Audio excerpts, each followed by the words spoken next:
All right, welcome to Self. This is the Black Men's Emotional Wellness Symposium. I am your host, Courtney Brain. I'm here with Ade, and I'm gonna let you say your full name. I do not want to butcher it. I was trying. I practiced. I promise. I practiced, and I was like, I don't think I got it. But here we are going through and deconstructing the high value man. This is a four segment series looking at the concept of the koshas, which are the five layers of the self. We opened this morning with Dr. Rod Stewart, who talked to us about physical aspect of self. We talked about fitness and the physical body, um, the parts underneath that, looking at cholesterol, blood pressure, as well as diabetes. And if you haven't checked that out, please go watch that. So now what we're going to be diving into is another one of the koshas. This is the pranamaya kosha, as we talk about like energy, breath.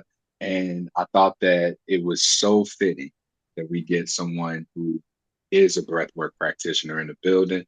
Ade, can I get you to introduce yourself? Absolutely. Can you hear me all right?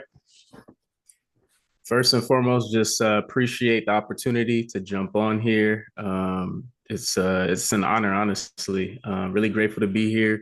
My name is Ade Osinaike. Born and raised in Chicago. My pops was Nigerian, so that's where the name comes from. But Ade for short. You could say I started my career as an engineer. That was my trade and got burnt out working about 10 years, almost a decade in medical devices as well as aerospace, and started to kind of pay attention to my own emotional well-being, my own mental health. And first off, hired a men's coach. And that's what kind of opened me up to the space, was introduced to breathwork about 3 years ago. And that's what kind of started me on my journey. So now I am a full-time trauma-informed life coach. I'm a men's work facilitator. So we have a group called Modern Renaissance Men. It's an online space. We started in person right before COVID happened. So I'm a lead captain in that container. And then outside of that, I'm also a breathwork facilitator and a wealth strategist. So that's kind of what encompasses who I am today. I'm also a father. I graciously, peacefully uncoupled, consciously uncoupled with my partner last year, October, and now we're coming back into union. So with that, like one of my biggest achievements is being a father, and outside of that, just being a loving son, a brother, and just really grateful for this space. I know what it was for me when I was going through my journey and my bouts with mental health and mental wellness. And so to have spaces like this open up, and for you, Courtney, to be leading something like this is phenomenal. So I'm just grateful to be here and honoring everyone who's on the call, who will be listening, just for taking time out of your day to tune into something like this. Yeah, my man, I appreciate that. Now I got to get right into the uncoupling. When you told me that, like everything say, don't spin the block, don't get back with your ex, right? And you were able to consciously uncouple. I'm curious to know what drove that and what that looked like for you. Yeah, no, I'm an open book, so I appreciate this question right out the gate. I myself and my partner were in a season where things just weren't working out, right? And we both realized that, and we had a strong inclination that we didn't want a typical divorce situation to happen, like in our communities, right? I'm African American, she's Latina. And typically, when those things happen, it's a whole ordeal. Everything goes south. The relationship is, it just becomes ugly, right? And so we both set intentions like, hey, this currently isn't working out for us, but we have two beautiful boys together. Let's not allow this to be what we see elsewhere all the time. So we literally went through our divorce, everything, no lawyers. We spent one day in court. We were like the happiest people in the joint. We were just in and out. But it took a lot of conversations upwards. It was like a year of conversations, a year of trying to work through it, and a year of planning and preparation. Um, and I can honestly say it was one of the hardest things that I did, but also I'm grateful the way that we did it, because we've been able to peacefully co-parent. the one piece that we removed, we just decided to remove the romantic element of our relationship and still support each other spiritually, mentally, and emotionally, right? And that was tough in the beginning, right? Because you're still trying to hold on to the relationship. But the main focus for us both was we both still had stuff that we needed to work on, that we realized we couldn't necessarily work through together. We needed to do separate work. And so that's where the decision came to, hey, like, let me go off and do my own thing and work on what I need to work on, work through the traumas and stuff that I need to heal through, and fixing relationships within my own family dynamic. And you go off and do the same thing. And we were both very supportive of one another. So I'm not going to take all the credit here. It definitely takes, a partner who's also in alignment with that conversation. And that's kind of how that conscious uncoupling term came about, because we didn't want to use the term divorce. We don't use the term "this is my ex." So we just very mindful of the words that we use because we understand that there is energy behind them. So y'all came together and y'all were like, "Hey, this ain't working out. We got some work to do," and it was like a planning for separation, uncoupling, and Mm-hmm. then there was planning for getting back together. What did this, like, you talking about supporting each other and spiritually, emotionally? I guess like, uh, and this is just a question I have. Like, was this one of those things where you go off on your healing journey and you having whatever other relationships you having and then come back together? Did it not look like that, or was this like, were y'all still living together? Those kinds of like little details, because Yeah, yeah. I'm wondering how useful something like this can be, because we do end up in a lot of unconscious relationships where unconsciously we may start families together and we not aligned, we not compatible, and then we have a real hard sit down of like, hey, this where we at, what we gonna do. So I just want to understand like a little bit of, what that experience was for you, uh to give people a framework for how that can look for them. Yeah, absolutely. So initially we went the route of trying to stay essentially like separate but living in the same household. And it was working out for a season, but then there was also, a lot had transpired, right? There was not only our relationship that was kind of like, essentially dying, like the old relationship. There was also like we had lost my mother-in-law. I was dealing with some stuff with family. So there was just a lot tied into like us being together. And so at one point we just made the decision like, hey, we really need our separate spaces, like especially, and I'll speak to the ladies, like sometimes, and I'll speak for myself first and foremost. Like there were some things that I did in the relationship that weren't necessarily aligned with who I am today. And so that being said, from a woman's perspective, it's hard to heal around a man that has caused you pain, right? And so, I made a decision like, hey, just sitting with where we are today, it's probably best that you take some time away from me. I take some time away from you. So that's when we decided to get our own spaces. And that was helpful, not only for myself, but also for her. So we did separate in terms of spaces. And in terms of, I'm trying to remember the second part of the question. You mentioned like getting back together. Was that the second piece? Yeah, like what was time apart looking like? First Yeah. off, like were y'all seeing other people as far as you know, like, and you can only speak from your experience if you Mm-hmm. like, and what getting together again looked like. Yeah, beautiful question. So we're both pretty transparent. Like there's in the communication, honestly, it got better once we separated. Like we became extremely communicative. And so that season of separation, for me, it was a time to come back to self. It was a time to sit with self. It was a time to be with self. And so I used, the first 6 months, I was completely celibate. I was practicing semen retention, really just, drawing that, using that life force energy and pouring it into my work, into my business, into my clients. So I was very intentional about that space. Her, on the other hand, she decided to, step into another relationship. And I won't speak too much to her experience within that relationship, but that was her path, right? I obviously struggled with it for like the first 1 to 2 months. I'm like, man, we just separated, like what's going on? Like, of course there's the emotional side, um, but I had to remove this whole romantic piece and just be able to support her there, spiritually, emotionally. And she was going through ups and downs in that situation.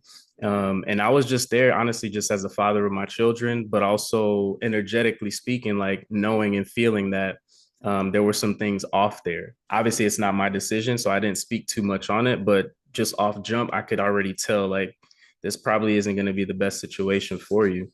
But I didn't say anything because it's not my business, right? This is my whole thing was like I was removed, and this is your process. This is your journey. This is a part of the healing. And so my step back was I needed to heal the root. Like I needed to work on myself. And so I really took the time to kind of work inward. You know, a lot of men we work out, right? But a lot of us don't work in. And so I took the time to like be with self, sit with self, practicing meditation. I started my yoga practice, and just really started being intentional about not allowing sexual energy to leak and utilizing that life force energy in terms of manifestation, in terms of really pouring into the practices that built me up and also allowed me to show up the best for my community, for my family, and the men that I was supporting. So yeah, there was a situation. She had a whole separate relationship. She just recently left that container. But at the time, it was really hard for me because I'm like, man, my boys are spending time around this individual. Off jump, I can already tell the energy is what it is.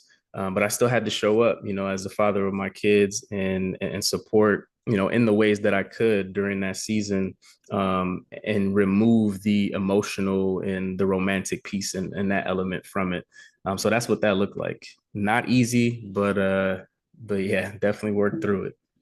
That's what I was gonna say, man. That sounds challenging, especially to have the restraint of not saying anything and the emotional component, how hard that can be. Like am a stepson, and like I can't think about like how my dad might have felt there's someone else stepping into the picture, especially like having kids, having boys, right?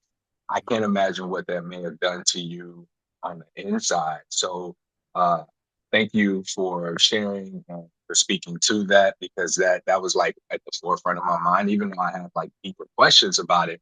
Mhm. Uh, so I want to just acknowledge and appreciate you for speaking to that.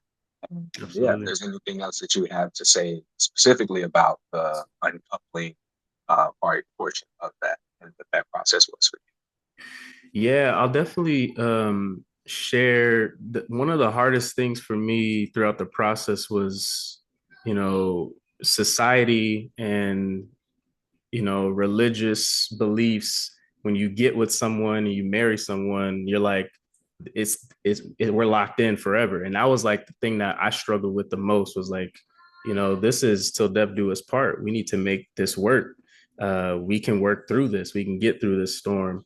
Um, and it was tough to let go of the relationship from that standpoint because of what I had been conditioned, I guess you could say, um, to believe and to want to make it work.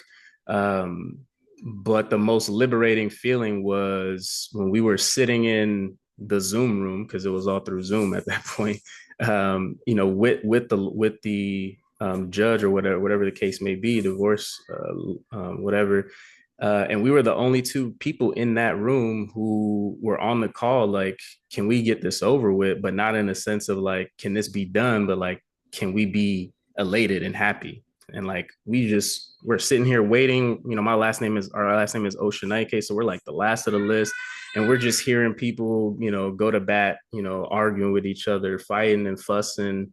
And just that whole energy in the space was like, man, I'm just so grateful that this is not us. And we're actually coming from a grounded place, from a heartfelt space. We still love and care about each other, but we just realized that at this moment in time, this may not be it. And if it is it, you know, like they always say, if you let something go, like it may be cliche, you let something go, if it's meant to be, it'll come back around. I firmly believe that, especially in the spiritual realm. It's like I told her, like when we were separating, like if it's not this lifetime, I'll see you in another lifetime, because that's what the bond was. That's what it felt like. And there was just trauma on both ends that both needed to be worked through. And we weren't necessarily doing that for each other in that moment, in that season. And so I would just tell anyone who may be in a situation like that, or you're at bats with your partner, try and find intentional ways to really, lean into what your partner is feeling, and also vice versa. They have to do the same for you. And if it isn't aligned in the moment, in the season, it's okay to take a step back, to take a step off the gas, and just kind of assess and see, like, is this really for me? And not worry about outside influence, because parents were telling us other things, family was telling us other things, the church was telling us other things, and we just had to do what was best for us at the end of the day. So I would just encourage folks, to lean into intuition and your gut and what you're feeling, and trust that. Because for years, I lived life unauthentic, and not living from that space, and being and doing that. So now, I have found life become a lot lighter. I have found life become a lot more aligned, and I'm a lot more grateful, and just present with the work that I'm doing and the people that I'm with nowadays. And so it's been honestly a journey, but it's been a beautiful one. Now, when you talk about, having the conscious uncoupling and then going back into a relationship with somebody you've consciously uncoupled from, how do you see each other as who you are now and not who y'all were before y'all got out of the relationship? I imagine that there was a little bit of maybe some friction going into that. Can you speak to it? Yeah.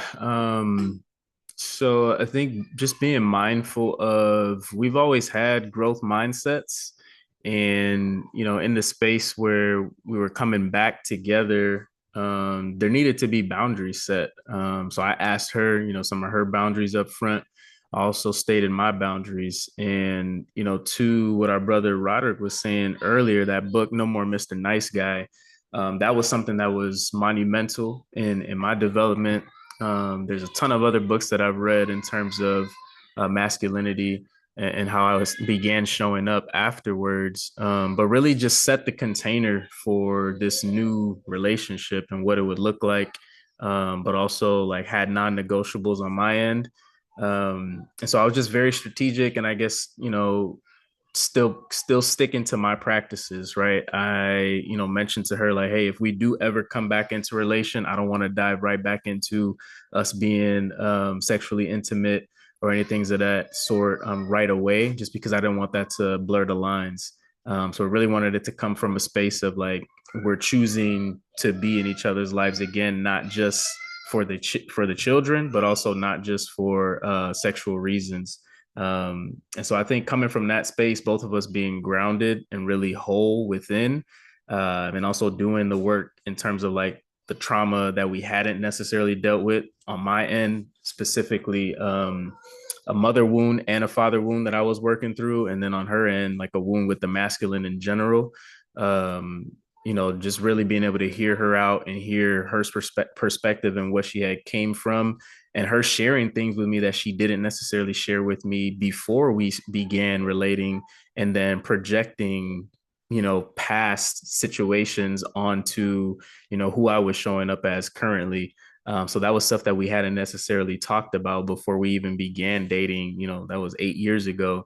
And so her coming to the table with that stuff now was like, okay, now this really feels like a fresh start. Like, I'm getting a different perspective of who you are coming into this, and now I know how I can show up to support you in a better way. And I'm also understanding why certain things didn't pan out well, based on information that I just didn't have previously.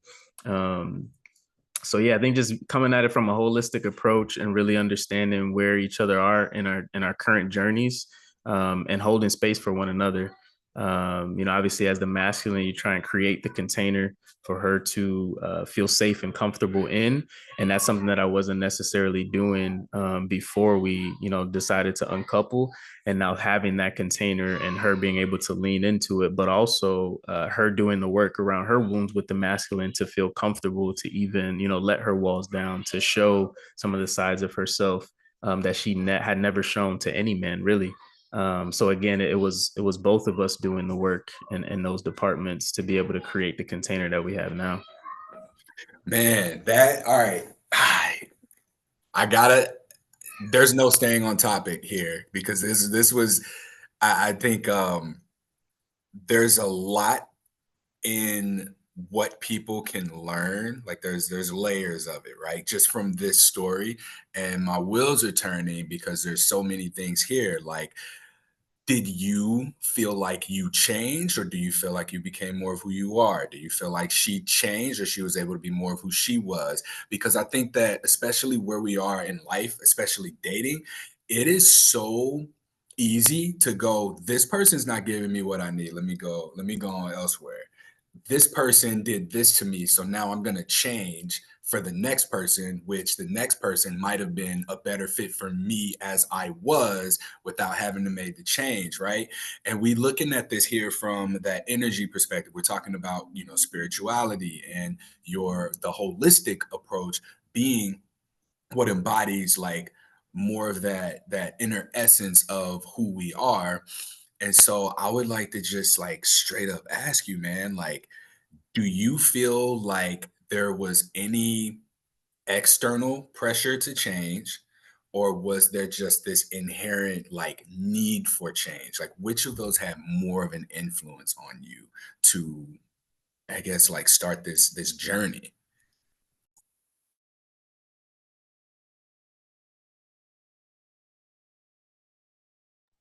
All right, cool.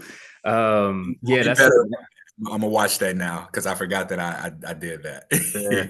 No, this is that's a great question. I think it's there's two sides of it. You know, myself wanting to change, like it's a conscious choice. I definitely felt like I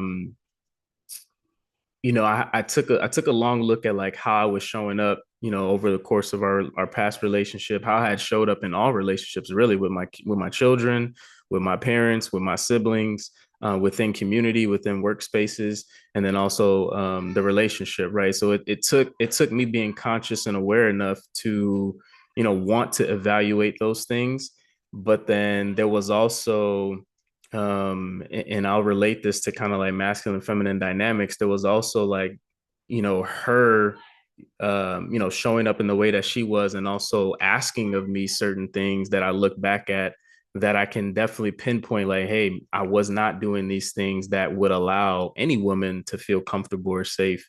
And so it was kind of like double edged. Obviously, there was a call forward from my partner, but then there was also like this inclination within, like, I want to be better, I want to do better.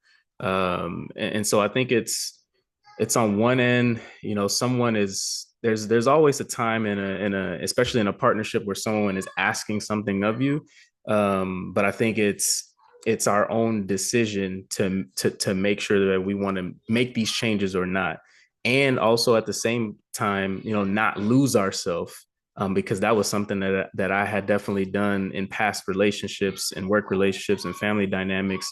Was I was always the people pleaser. So I was always doing stuff just to make sure everybody else was comfortable, happy, and I was forgetting about myself. So I had to stay true to my own essence, my own core beliefs. And that came with setting some boundaries. That came with having tough conversations. That came with letting her know some things about, her own ways of being that weren't really indicative of the environment that I was trying to create for myself in the family dynamic as well. So yeah, I think it's two-sided. It's the call forward from the feminine, but also like, wanting to make sure to be better on my own.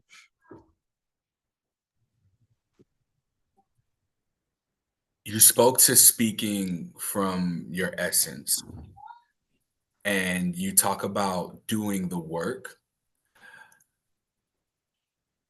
The work is very subjective. It's very, yeah, it sounds good if you read it on a t-shirt, right? You got to do the work. You got to do the work. And you mentioned we often work out, but we don't work in.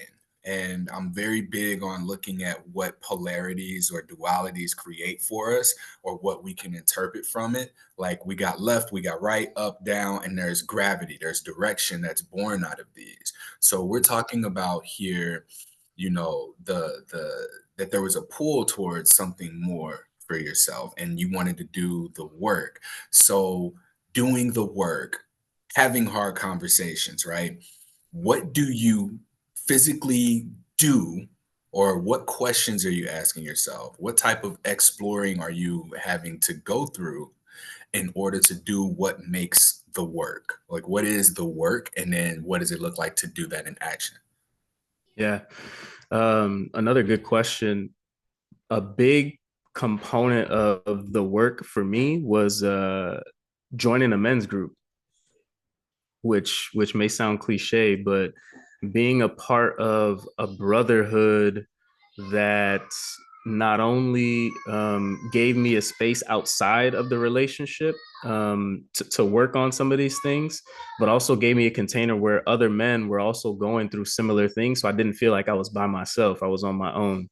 And being able to see not only through my experience and my lived experience, but another man who may have longer lived experience, who may have gone through something similar to this, and be able to get, you know, reflective questions, open-ended questions to kind of get me to think outside of my own parameters, my own perspective.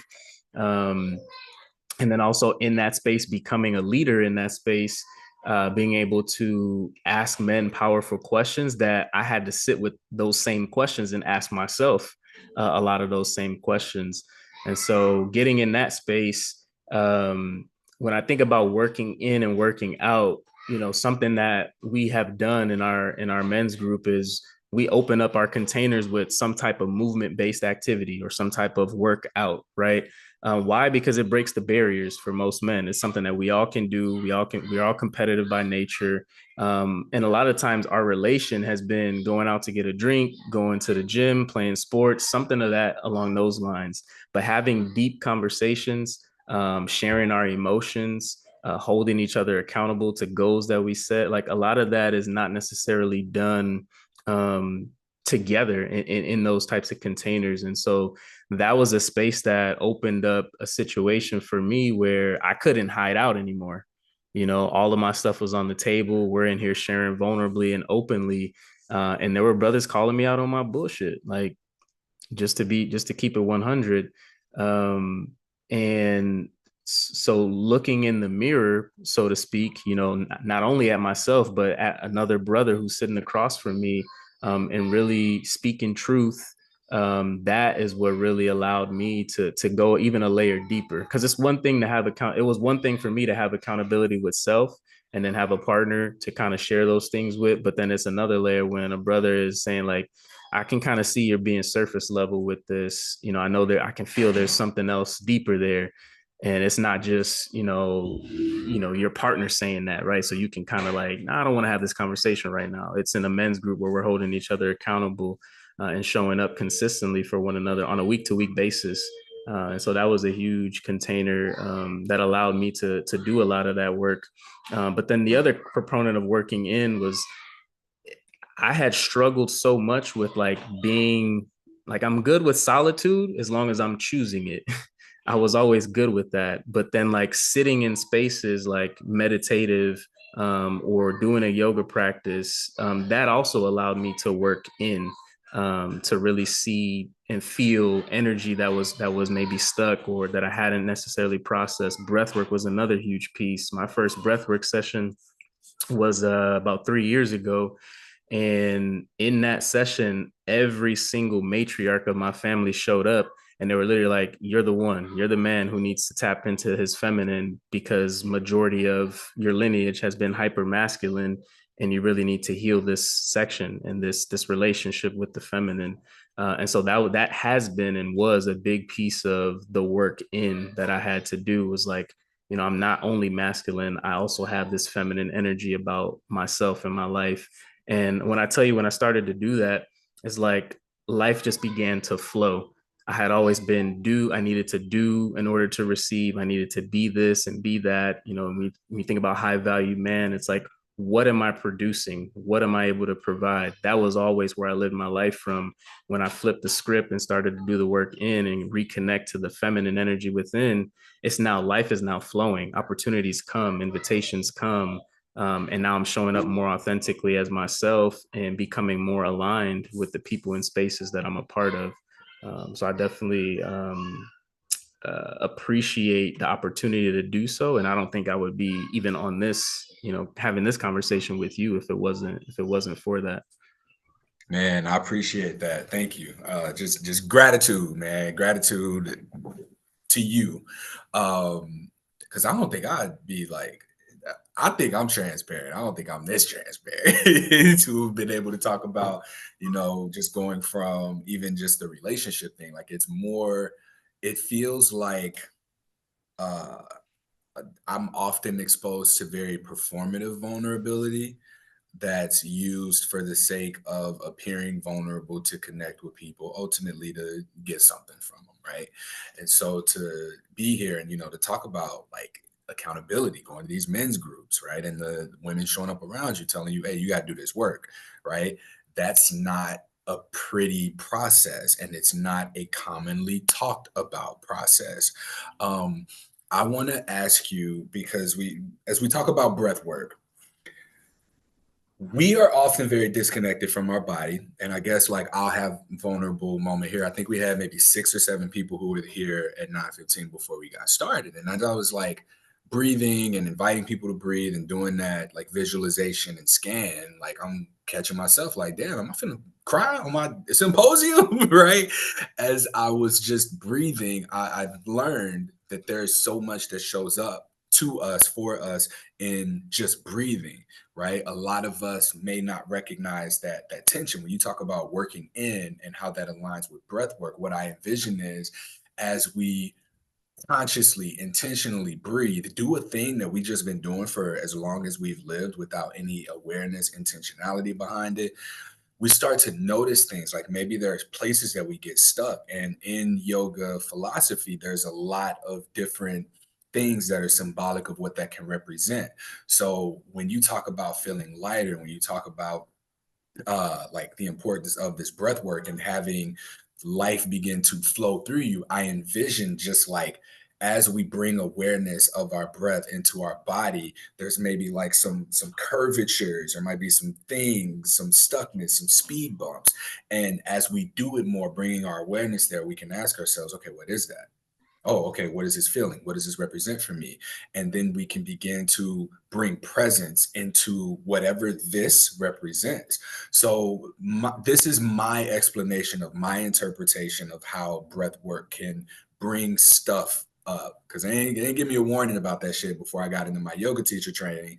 And they were like, well, sometimes you may be in a child's pose and you might start crying because there's a lot of emotion stored in the hips. But our body is constantly giving us messages, as Roger said, and it's calling for our awareness. It's calling for our attention, right? So my question with that context is really, what has breath work done for you? And first, what is breath work? And then what are some ways that it's used, and how has that been supported to you in your own spiritual journey? Yeah. So breath work, I mean, there are many types of breath work. I do a practice that's called somatic breath work. But there's holotropic breath work, there's box breathing, there's breath of fire. There are many different styles of breath work. To your point, I got introduced to breathwork and I was like, what is this person going to teach me about breathing? I've been doing this my whole life. Right. And I had no clue that I had been breathing incorrectly for, 29, 30 years of my life. I was a chest breather, right? I was breathing up here, short, shallow breaths. I had never really experienced a full diaphragmatic breath up until that point. And when I went through a whole hour of breathing like that, I literally felt the tension in my hands and my fingers. That first session, I couldn't open my fists. It was almost symbolic of like my whole life I had needed to control everything, which as a man, we like to have order, control, like to have the answers. We like to fix things and do things. So it was symbolic for me, is like, you need to allow life to flow. You need to release and allow things to happen. And through a practice like somatic breath work, what happens is the first segment of breath, you're breathing in through the mouth and out through the mouth. It's untraditional. It's not how we're supposed to breathe. But what it does is it activates, like Roger was saying, the sympathetic nervous system. That's the fight flight. So when you're breathing that way, a lot of those stuck emotions, right? The body keeps the score. A lot of that comes to the surface. And so it may be in forms of release. There may be release in energy, maybe release in tension. It could be laughter. It could be joy. It could be crying. It could be yelling, kicking, screaming. And so, as I've led a lot of these sessions and see that, come out in folks, and then I also see folks who fight what the breath is trying to bring through. And my invitation is always to folks that I'm guiding through a session is, I'm just here leading and guiding. Your body knows exactly what you need, and just trust what the body has for you. A lot of times we fight it and we're not able to have a release. And that was me the first session. So as I see folks dive deeper into the practice of breath work, I see more and more that these expressions and these feelings and sensations, and emotional, which is just, and emotions are just energy in motion. These things come through, and at the end of the session, you always hear this term, I feel lighter. And it's because of the energetic expression that you've been able to release during those sessions. I've also, like, in terms of like another breath practice is breath of fire. For example, I was trying to wane off of coffee, and I had the hardest time with it until one of my coaches mentioned, like, hey, there's a breath practice that literally gives you energy. And so I tried it. It's called breath of fire. And that literally replaced my cup of coffee in the morning. It's a breath practice where you focus on the breath out of the nostril as opposed to breathing in, and you just force the breath out, and it's literally activating your nervous system, giving you energy. um, and so a lot of this goes back to like ancient practices. When folks are hunting, they use different breath practices, back then, to kind of keep their nervous systems regulated, to keep their stamina up. Even, for yourself, you work out, you lift heavy. I'm sure there's a time where you try and focus on the breath to be able to push more weight, or to be able to connect deeper to the weight that you are moving. And so the breath is a very powerful tool, a very, very powerful tool, that I feel like most people don't realize how powerful it is until you sit in on a session, or until you take an actual deep breath, for example, before a stressful meeting, or before you're having a tough conversation, and you can really feel how much it calms the nervous system down before going into those situations or coming out of those situations. Yeah, man, it's very powerful, and it makes me think so much of what's very helpful or what should be common knowledge is very, I ain't gonna say difficult to obtain. Like, it's there. It's just our attention is diverted to everything that's not that. And I believe that there's such power in the Black man's breath because, and I say this because this is a threat to a lot of the status quo. And we'll talk about leadership in the next portion of the presentation. But if Black men, I don't want to say it like it's just one archetype of us, but if we are to become aware of our breath, we become aware of our body. If we become aware of our body, we become aware of our emotions. We become aware of our emotions, we become aware of our power.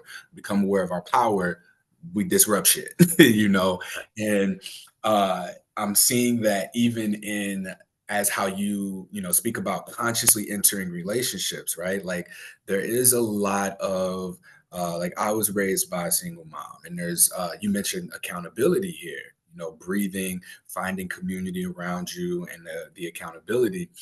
There is a lot of power in us being taught and shown where our power is. And this is where, like, when we have that healthy balance of our masculine and feminine, because we all have a presence of each, when we find that balance, this is where we not only use that creativity, the creative energy of like just sex or our sense of self to engage with one person or whatever our sexual relationships look like. This is where we also create and establish communities.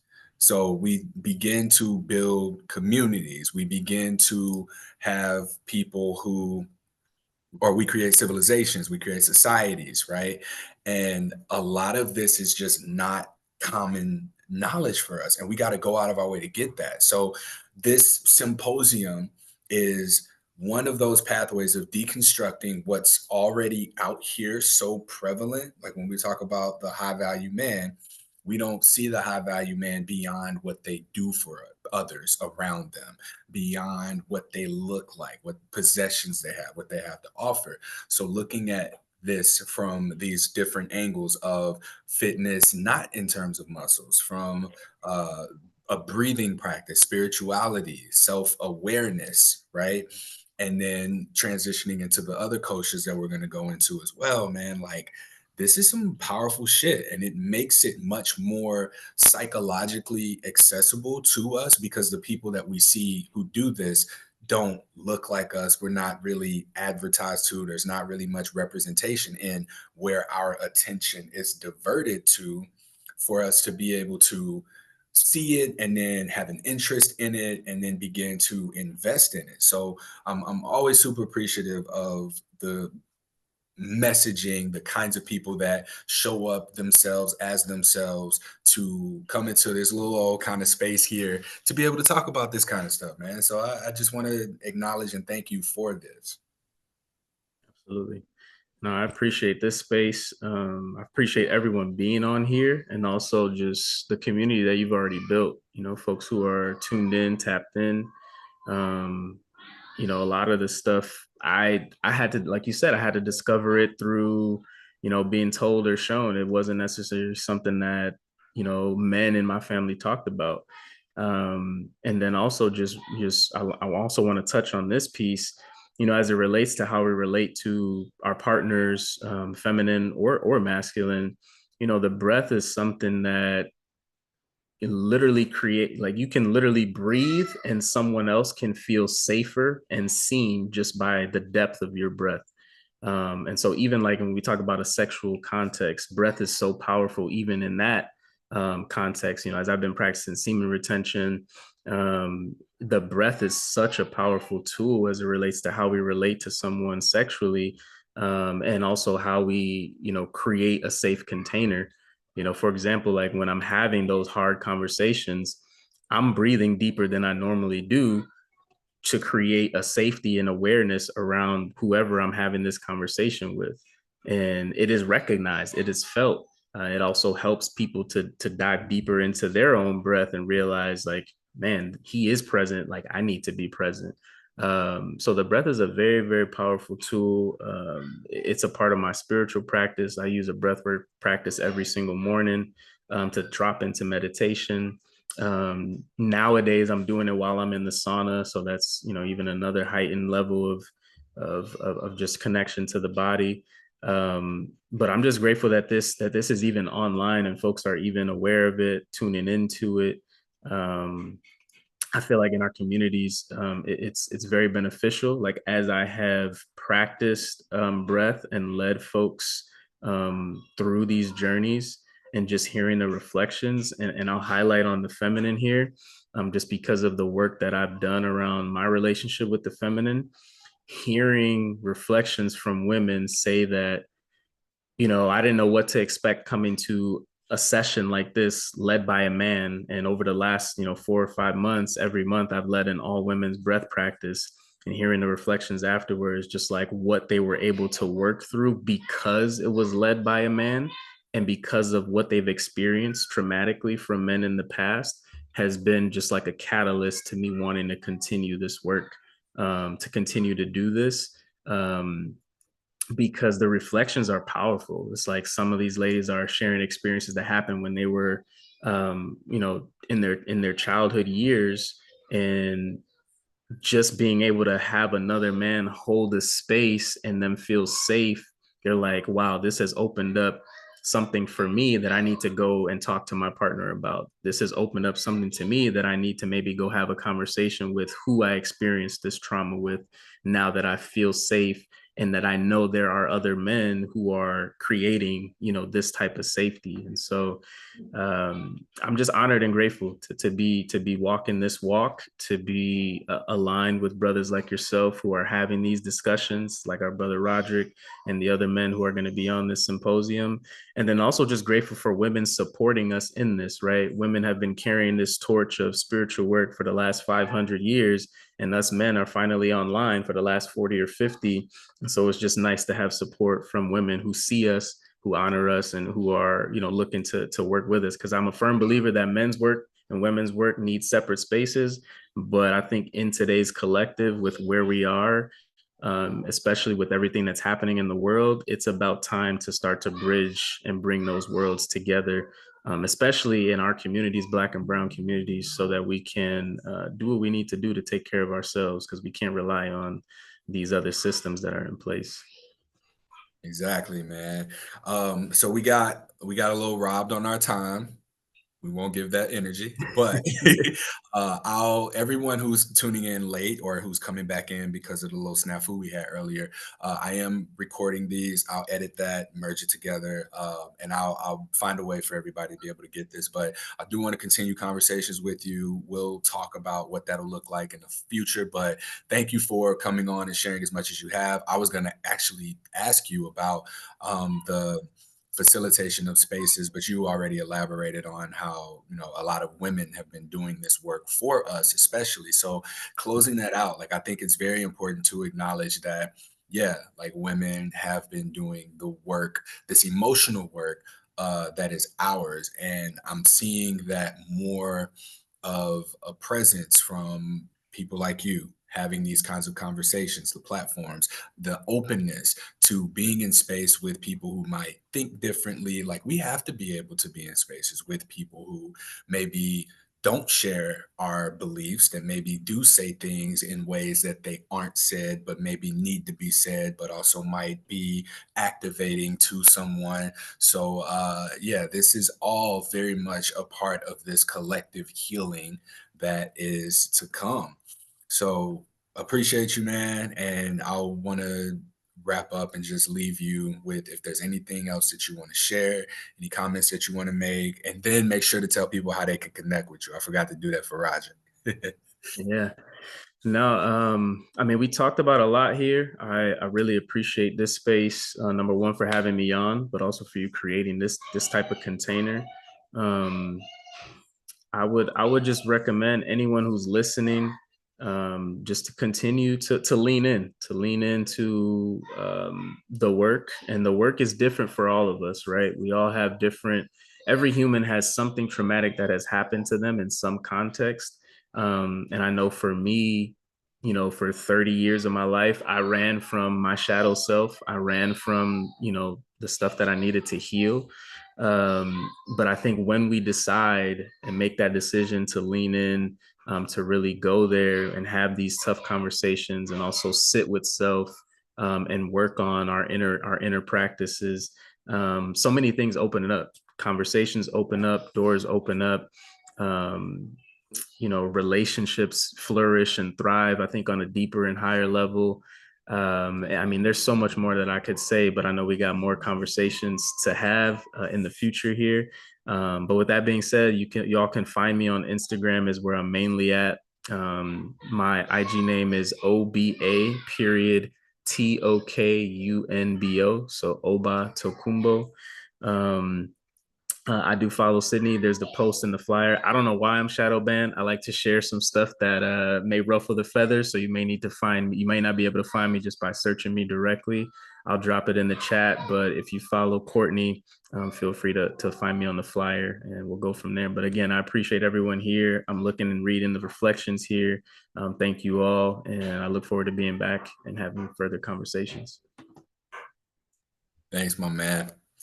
All right, that concludes this portion of the symposium.